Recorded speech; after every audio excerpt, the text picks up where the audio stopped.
Hello, my name is Jeanine Nodder. I'm a New Hampshire State Representative and the host of Chattin with Jeanine. If you're a regular viewer of this show for the past 20 years, you know that I'm a history buff. I can never get enough of the Civil War and everything else that has to do with history. And my guest this week is J Mark Powell, who's written a book called Witness to War. And Mark, you are on Zoom. This is my first time doing a Zoom show here in the studio at Merrimack TV, so welcome. Well, thank you for having me, and it's a pleasure to be virtually in New Hampshire today. So I did do some Zoom shows during COVID, but they were taped at my home, and my guest for a lot of those episodes was my brother, who is a historian. But he delves more in the World War II era and the Marines, and not so much the Civil War. So thank you again. And before I ask you questions about the book, I'm curious, because all this time I thought you were a New Hampshire guy, and you're actually in South Carolina. So tell me, how do I know you? I was communications director for Frank Ginta during his first congressional term in 2011, 2012, which is sounding so long ago, isn't it? And it's rather ironical. A good friend of mine was married in Boston in November 2010, right after the 2010 election. And I keep track of each state I've been to. And I'd not been to New Hampshire, Vermont, or Maine. And so I went up a day early so I could rent a car and drive through all three of the states, because I said, and I actually said, quote, because when am I ever going to be in New Hampshire again? And a few weeks later, they offered me the job. And so I wound up being in New Hampshire quite a lot. Oh, okay, because when we talked in the pre-interview for the show, you knew all about me. You knew I was a Civil War buff, and like, That's right. so, all right, now it all makes sense. All right, now let's talk about your book, Witness to War. Tell me about it. I mean, what inspired you to write this book? Well, the subtitle, Witness to War, the story of the Civil War told by those who lived it, tells you everything. That's the real significance of it.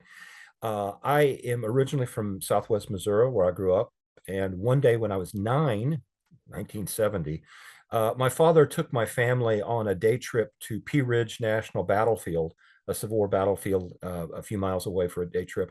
I fell in love with the Civil War right then and there on the spot. That became my life's passion. And it's just 50 some years later, it's just grown and grown and grown. And the more I learned about the war, the more I wanted to know what it was like to experience it. So when I was in college and my younger, thinner days, I did Civil War reenacting, to live the experience, to do living history. But I wanted to go even deeper than that. And I've always been a writer ever since a child. And I connected to people of the era through their written words. One day, and I mentioned in the book, one day when I was in fifth grade, a classmate brought his great great grandfather's Civil War letter to class, and I got to hold it. And I realized this letter was actually in a Civil War Army camp, and it's in my hands right now. This is a time machine. Literally, this letter was in both places, connecting us. And it was kind of an eye-opening experience to me that, yeah, I could connect to these people who are long gone through their written words. So starting in about 1989, I started buying Civil War letters when I could afford them. I'm not a trust fund baby. I'm not a millionaire. So, regular middle class guy. So whenever I could get one here and there, here and there. Fast forward to 2014, and I purchased a letter online. And for some reason, I had to pick it up at the post office. I had to sign for it or something. And as I was driving home that afternoon, it occurred to me that the content of this newest letter directly connected to the content of another letter I had. And I had an epiphany at that moment. What if I could assemble a collection that told the entire story of the war, from Lincoln's election in 1860 until the guys come home in 1865, in real time as it's happening through excerpts from letters? So I created an outline, and from that moment on, I began looking for letters, and everything I approached was, does this fill a hole in the narrative? And 500, well, it's now 564 letters I've done it, but it's an immersive experience. There are letters from men, there are letters from women, there are letters from a few children, there are letters from two African Americans, there's a letter from a Native American, Union Confederate, undecided, a witness in Europe writing, a woman missionary in the West Indies, home front, battlefront, the whole thing.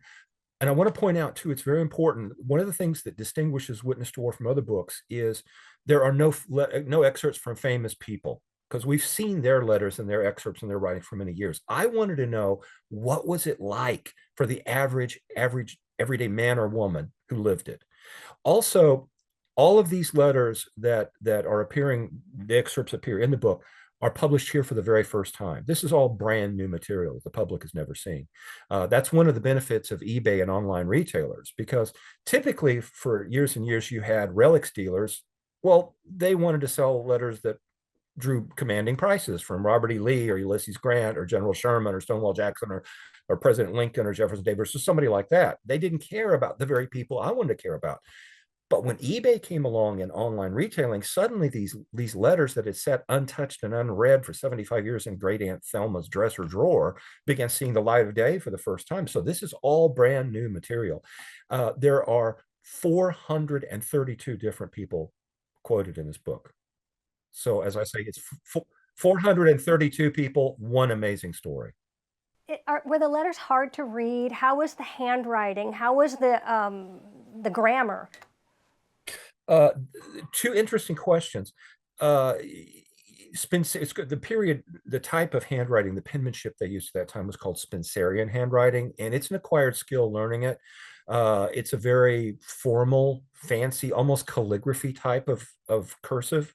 Young kids today who are not being taught kid cursive in schools. And by the way, I have friends who are college history instructors who are telling me it's a real serious problem for history majors, because when they go to the original documents, they can't read them. They can't read the Declaration of Independence, Bill of That Rights. bothers me very, very much. Right. So anyway, but once you do learn it, and some of it is outright beautiful, just works of art. It's interesting at the time, Jeanine, in the mid 1850s, it would appear that the emphasis on education was on penmanship first. Spelling came second, and punctuation was left to figure it out on your own. Punctuation is highly individualistic. So that's a lot of fun. And the letters run the gamut from college educated people, some people who are eloquent, to people who are just barely literate. You know, some of these guys, particularly in the Army at the home front, they're compulsive writers, and they're almost writing a letter a day, almost like they're keeping a diary through their letters. It's very interesting. Sometimes they would number the letters, right? In the upper right hand corner, they write number 72. And then they would have their spouse or their family member or whoever, their girlfriend or boyfriend who was writing them, have them back, and they would say, I got your number 68 and your 69, but I haven't got 71 yet. Also, they were keenly aware, all of them, while this was going on, that this was a monumental moment in history. This was something unique. And they say over and over, please keep this letter, because they wanted to be able to refer to it in coming years, not necessarily for a book, but just to capture what it was like. They were a very sincere and earnest people at that time, and they pour out their feelings without reservation. I mean, they open their hearts and put it in on paper. And when you read these excerpts from the letter, it's like leaning over their shoulder and peeking at them as they're writing it, because they never intended anyone to ever read these letters. When I get to heaven and I cross through the pearly gates, I'm going to have 432 angry people standing there waiting, saying, we've been waiting to have a word with you, mister, because they never knew this would. There, by the way, there's one letter in the book. There's one letter in the book that the writer says, please burn this letter. And fortunately for us, she didn't. So when you were reading the letters, did you like feel like they were around you, the people? Yeah, sometimes you, and you really feel like you get to know them. Sometimes there are some letters from multiple letters from the same person. Some of them have incredible personality. some of these writers are just, and one of the downsides to, I mentioned the online retail outlet of buying letters on eBay, is dealers will buy entire collections of letters and then sell them up and break them up and sell them one by one, and that's a shame. There's a story in there by a fellow named Robert Stewart. There's another one, a Union soldier from Ohio named John Hebron, and their letters are just magnificent. Do you have the letters in chronological order? In the book or in my in the book? Yeah. In the book, yes, pretty much. I wanted to tell the story, and you can follow the whole arc and sweep of the war as it unfolds.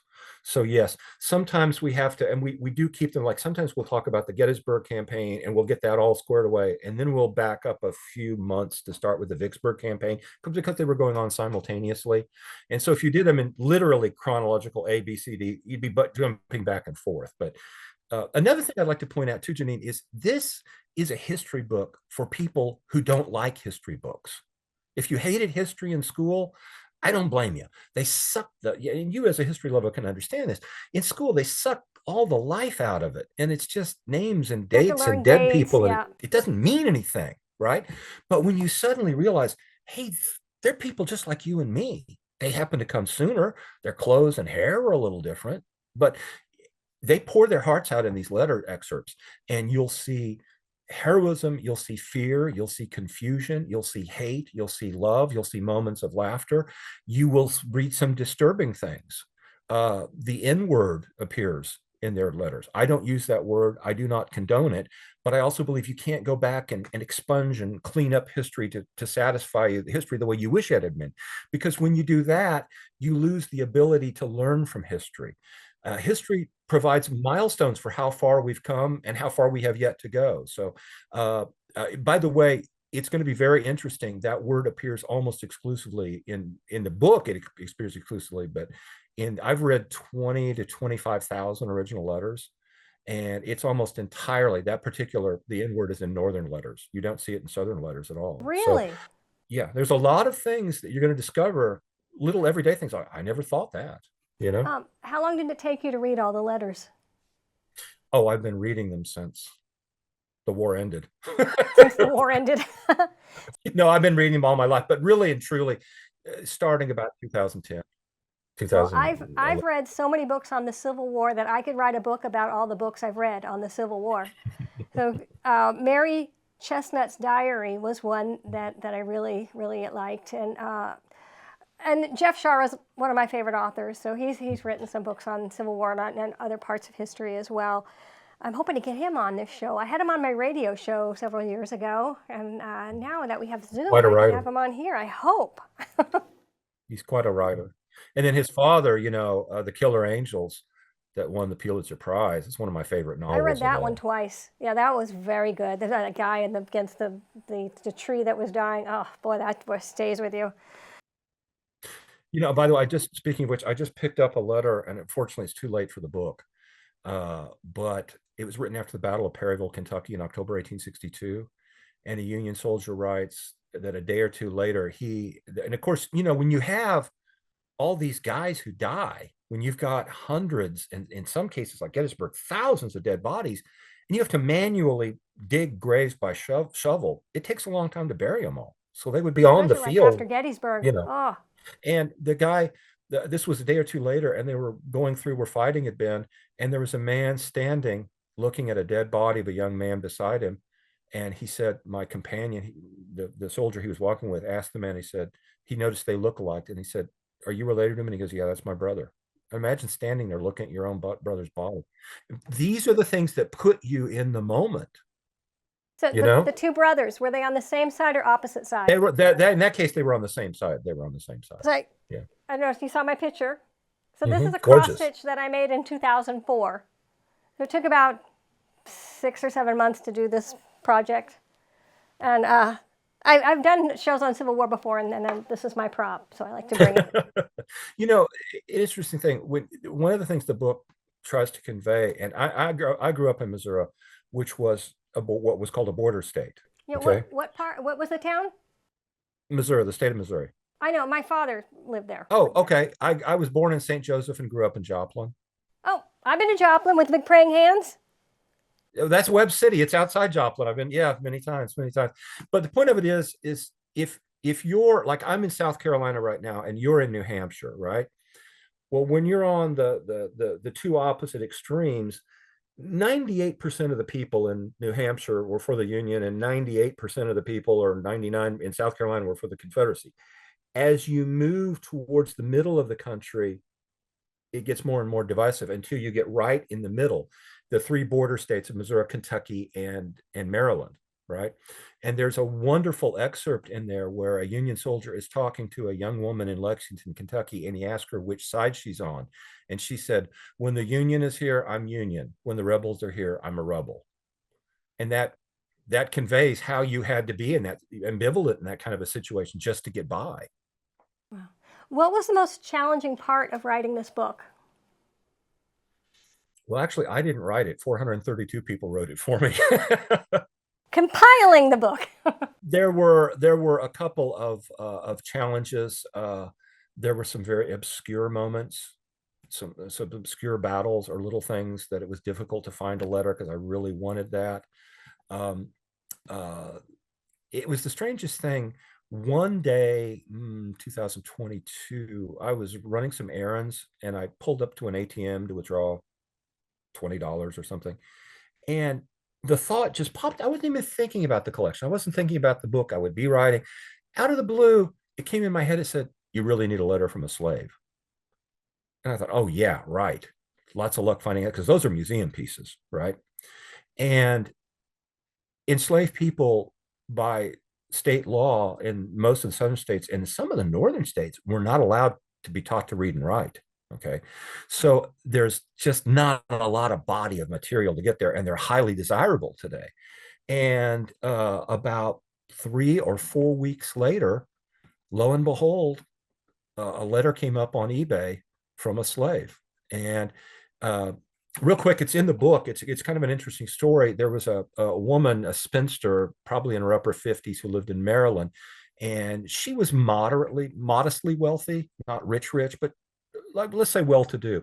She had 4 slaves that she rented out to people within the District of Columbia. You could rent slaves, and use their labor. Yeah, that was very common practice. So we have 10 minutes left. So there's a couple things I wanted to say.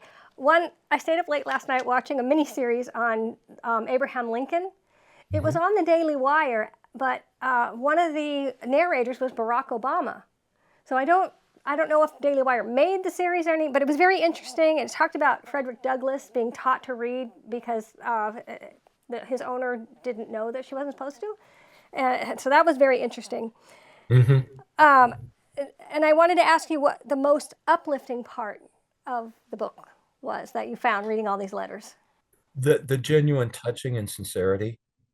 There's a young woman, and doing my research, it turned out she was probably 20, I believe 19 or 20, just been married, had a 1-year-old baby, and her husband left, and she begs him to desert and come home. And she says, I've talked to your family and they're okay with it. And it's just how heartbreaking it is. There's a guy in Vermont, a Union soldier in Vermont, is writing to his brother, and his brother back home is thinking about, enlisting. And he says, it'll be hard enough at the easiest, but if you come, make the best of it you can. And you see these people really rising above the moment. And they know, and particularly after they've been in the war for a year, but you see that this heroism and courage. There's a letter that a Union officer wrote to his wife in December 1864 while the Battle of Nashville was underway, right? He writes this letter. It starts at 12 p.m. and he's describing the fighting. Then he writes 1 p.m. and he updates it, and he's starting to get nervous. You can tell at 1 o'clock. Then at 2 o'clock, it says, it looks like we're about to attack. Da, da, da, da. He was killed 30 minutes later. Wow. And realizing he's nervous, he's tense, and he doesn't know he's coming to the end of his life just moments away. I don't know if that counts as uplifting or not, but it's moving. Yeah. Also, in that mini series on Abraham Lincoln, they talked about how Vicksburg and Gettysburg was happening at the same time. But we don't have time to get into that. But I do want to ask you, what was the most surprising thing you discovered during your research? one of the most requested items from home was ketchup. Yeah, I would You not don't have think of guessed that. that. They had military rations and they hated it. I mentioned in the book, the one thing they gripe about over and over on Union and Confederate, they gripe about their knapsacks. They hated carrying them. They were very heavy and they made their shoulders sore and their arms would feel numb. Oh, they gripe about their knapsacks. They hate knapsacks. Did they throw them Yeah. off when they got tired of them? And then, of course, then they didn't have Sometimes their they do, provisions. and sometimes they would, particularly when they were early on. And of course, when they're brand new and they've just recruited, and a soldier mentions this, you come carrying everything. And then they called them old soldiers who were veterans who've been around. No, no, you pared it down to just what little you needed to get by, you know. And they always laughed at recruits, and they would see along the side of the road all these knapsacks and blankets and extra overcoats thrown because you were like a pack mule, you know. Um, they're very, they want to know, they ask all the time, what are folks back home saying about the war? And what they're saying is, what they're wondering is this sacrifice I'm going through worth it? Is it being appreciated? You know, they want to know that over and over. They're remarkably well informed. If you could read and your town had a telegraph, you could get the news from the Associated Press or UPI, and it was printed in the newspaper. And there was some erroneous, but as a former journalist, I'm very impressed with the quality of news they got, the accuracy of that news, and they're surprising. Oh, I'll tell you something else that surprises me: how fast the North is moving the mail. It was very important to them to write, "Dear Jeanine, thank you. I got your wonderful letter of February 16th. It arrived today." So we can know then when the letter was written. And they're moving this mail within like a week and 10 days. And these guys are on the march in the field. And there are no computers, no to help with the logistics of forwarding it. And how they did that is just mind blowing. I didn't want anybody to know I was that old, but it's out now. Secret's out now. But you mentioned being a journalist, and we have to give a shout out to our mutual friend, Michael Graham. So I just sent him a picture of you on the screen, and he sent back, oh my gosh, that's great. Well, I finally have bragging rights over Michael Graham. I made it on Chattin with Jeanine before he did. So that All right, it's I going to guess go I'm on my going to have to resume have him now. on now, too. So we have about 5 minutes left in the show. Is there anything you'd like to tell us about the book that we haven't covered? Yeah, it's a fast read. This is designed for a person who, I'd like to know a little more, but I don't like dates and numbers and blah, blah, blah, blah, blah. This is designed that a person who doesn't like history can pick it up, read it, and go, oh, wow, this is fun. It's enjoyable. And it's a fast clip. It's a fast pace. And it was written with that in purpose and with that in mind, with that intention. And that's what I'm hearing from people all the time. I'm getting emails and text messages, people saying, I don't like history, but I love this. So if you ever really, my advice is if you really would like to know what that experience was like, this is your chance to read. This is your chance to find out. Told by the ones who lived it. Yeah, In I've their been own seeing words, your in ads real all time. over social media. By the way, I meant to mention that. So every time I go I'm on sorry. the computer, I see your ad. I see the Oh, ad okay. for this and videos about it, and other people who have read it and liked it. So Thank you. yeah, Thank you. But it's very important to also remember there are no memoirs, no reminiscences. No, these are all in the moment accounts. There's a letter written the morning Lincoln died from a guy reacting to Lincoln's death that day. And that's about as in the moment as you can get. By the way, you mentioned Lincoln. There's a letter in the back of the book of a guy who was in the audience at Ford's Theater. He said, I saw the villain jump out of the box. I heard him shout, Six oh, Semper isn't it Tyrannis, and amazing run how across the stage. small that theater is? Yeah. I'm sure you've been there. You walk in, and I'm like, oh my God, it was just like right there. He was like right there. And they had 1,200 people in the theater that night. It was packed. So it wasn't just, and by the way, John Wilkes Booth was a major star. You always hear an actor shot Lincoln. Well, yeah, but it was a star. It was a celebrity on celebrity crime. He was well known. So something that's touched on in the book, but it's all in there. So much better for the South if he hadn't have done that. I mean, he really hurt the South by assassinating Abraham Lincoln.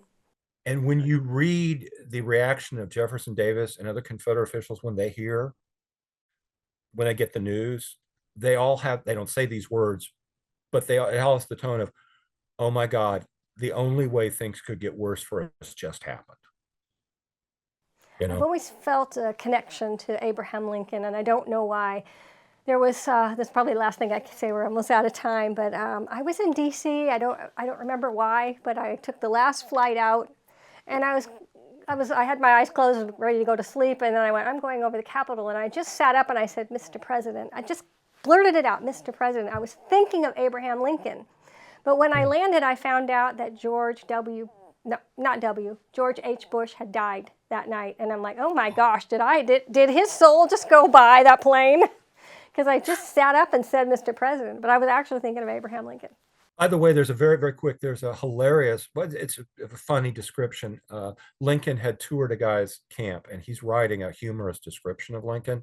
He exaggerates it for jokes, but yet you can tell his exaggeration, it gives you an idea of what Lincoln actually looked like as he passed them. So And that's in there too. his voice was not deep. He was a tall man, and he had this He high-pitched had a very voice. nasal voice. He had a twangy voice, and he had a very what called a Western, because Illinois at that time was, about as far as it went.